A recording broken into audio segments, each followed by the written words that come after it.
Joe Biden, who's been in Europe for talks with allies, has stated he only decided to run for the presidency after seeing rallies in Virginia where people carried torches and Nazi banners. I made a commitment when I ran this time. I wasn't going to run again, and I mean that sincerely. I had no intention of running for president again. And until I saw those folks coming out of the fields in Virginia carrying torches and carrying Nazi banners and literally singing the same vile rhyme that they used in Germany in the early 20s, or 30s, I should say. Meanwhile, the head of Russia's State Duma has warned of the danger of US weapons ending up in the hands of Ukrainian far-right nationalist battalions. That's as $800 million worth of US military equipment has started to be sent to Ukraine. The Azov Battalion was named among those battalions by the Duma head, which the US Congress prohibits helping. Meanwhile, some US media outlets, including CNN, have used statements from the Azov unit in their coverage of the war.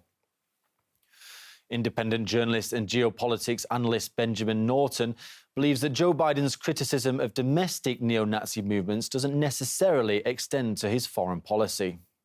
We see once again another example in a long history of U.S. politicians saying something about their domestic politics and then doing something completely different in their foreign policy. This is very common in the United States. We see liberals and progressives claim to care about human rights and democracy, and then they violate those principles around the world because really their commitment to progressive values ends at U.S. borders. So we see that the Joe Biden, I mean, he was involved deeply in the war on Libya that destroyed the most prosperous country in Africa, bringing it open air slave markets.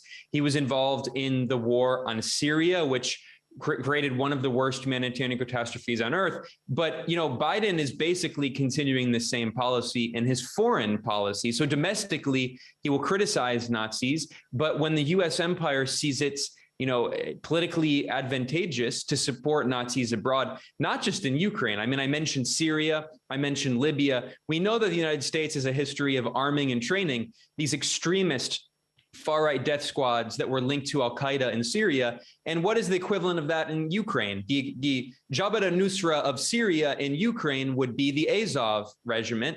And we have many pieces of evidence showing that the U.S. military has supported Azov.